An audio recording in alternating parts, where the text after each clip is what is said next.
Okay, what's going on with this morning routine video?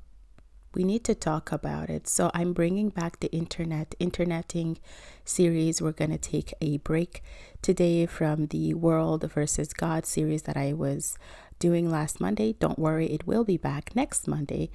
But I wanted to take a moment to check in on what is circulating online. And right now, a lot of people are talking about a certain morning routine video from Ashton Hall.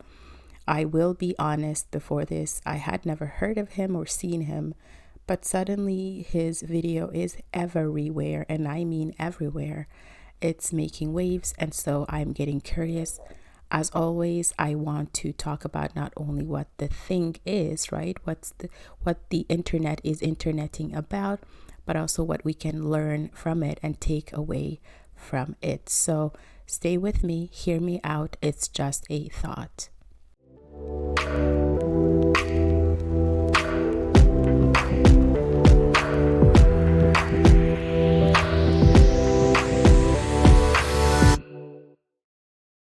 Okay, so if you somehow missed it, here is the deal from what I got. Ashton Hall posted a video that drew a strong reaction.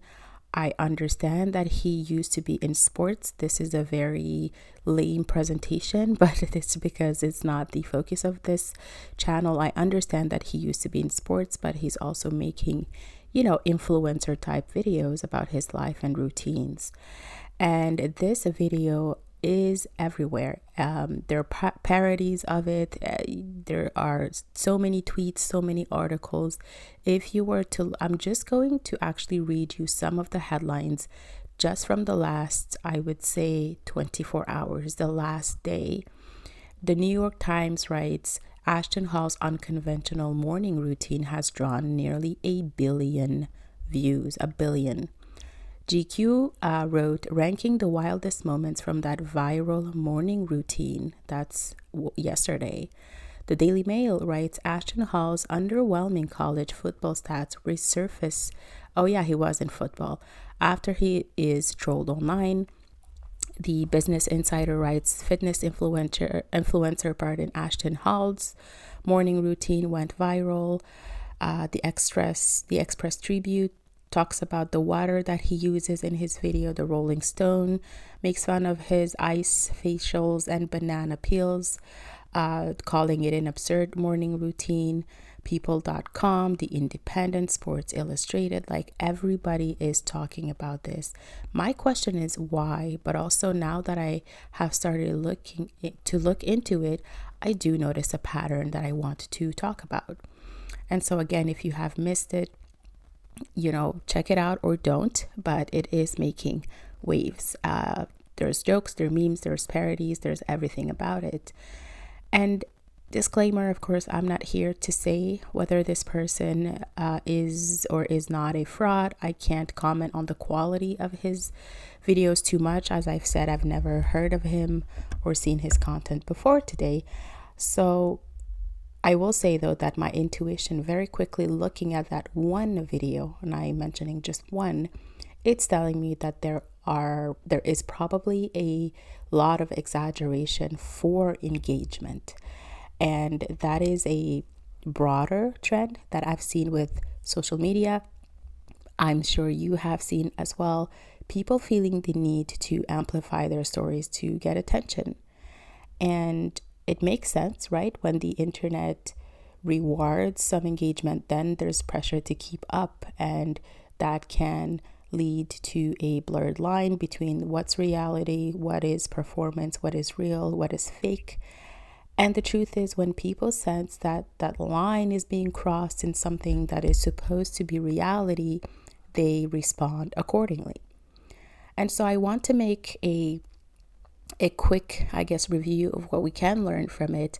As always, I will link it to the Truth of God. If you are new on this channel, we do that most times. And I like to show how God always tells the truth. God always knows the truth. God always encourages us to look for the truth. And also, we've been warned. We knew these things would happen. And if you're wondering why I'm, taking a tangent towards Christianity here, it's because I believe it is true, and I believe that God is real, and I do believe that every good advice that you will ever receive, every fundamental truth that you'll find is already somewhere in the Bible. So stick with me.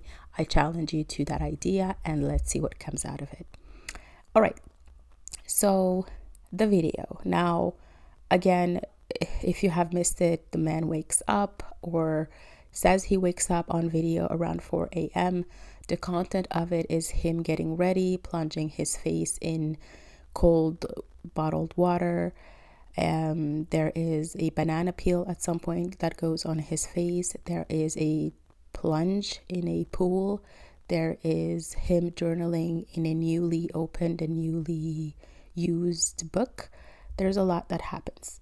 But when we look at this video, it's not necessarily about the person or about the video. It's about trust to me. We live in a time where many feel like they're constantly being misled. I know I have certainly felt that way in the last few years, and it's getting increasingly that way for me by media or by institutions or even influencers, as certain people are commenting. Influencers who were once seen as relatable. And when folks feel that their trust is being tested, they just push back, and that's going to happen. And if we take it back to the good book, the Bible speaks a lot about truth and integrity, and that's why I say that wisdom is wisdom, whether you're Christian or non-Christian. The book of Proverbs in the Bible is a book that everyone should read. I have said this so many times. Wisdom is wisdom. It's true all the time. It's true everywhere, no matter the circumstance. And the Bible has taught us about, as I was saying, truth and integrity. We can read, for example, in Proverbs 12. And if you're new to this channel, you'll quickly notice Proverbs is my favorite book. I mention it on every episode. So in Proverbs 12, we read on verse 19, "Truthful lips endure forever, but a lying tongue lasts only a moment." And so I think this is to remind us that even though exaggeration, which is what I see in that video, let me know what you see, even though exaggeration or even embellishment might generate some temporary attention, this is attention, I think authenticity is what people are craving. I think authenticity is also what lasts. And that's just really what people are looking for. They want to believe in the stories. We want to believe in the stories that we hear. Yes, for sure. But we also want to know that they're real. And when something that is supposed to be real feels staged or feels too polished or downright just impossible, at this point, I think the comments are showing that people are finding that this is a joke now. Well, there's skepticism that kicks in, and there's more than skepticism. The interesting thing about this situation is that the reaction has not been just pure like outrage.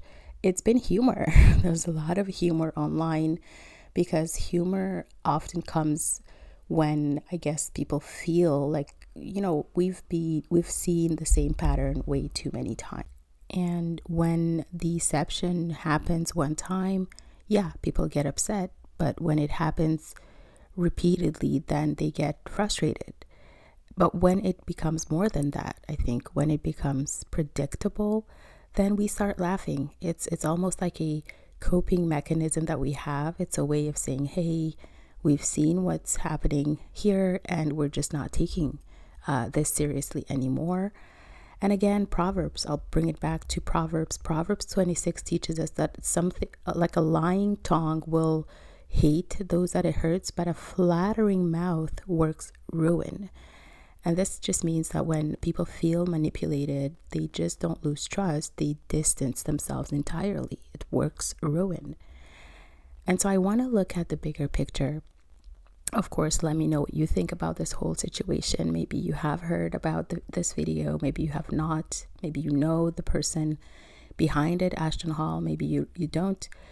but I want to talk about what we can take from it. And one thing is for sure in my eyes is that the internet is changing. People are becoming more aware, or I guess more discerning, less patient with anything that is fake or seemed as fake. They want the truth and not just a good story.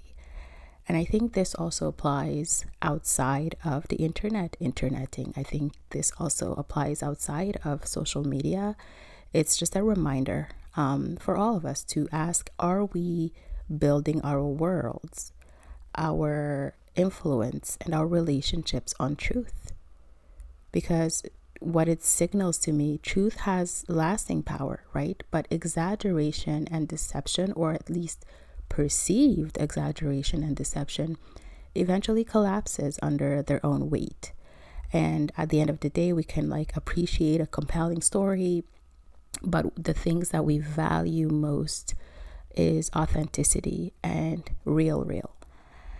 And so that was my thought on today's quick interneting session. Let me know what you think. Do you think people are being a little too harsh? Do you find the memes funny? Have you seen this on your timeline? Am I coming out of left field for you and you haven't heard about all of this? And is this the internet adapting to a world where truth feels just harder to find? So drop your thoughts below, and don't forget, we'll be back next Monday with our The World versus God series, where we talk about cancel culture. So be there. I will see you.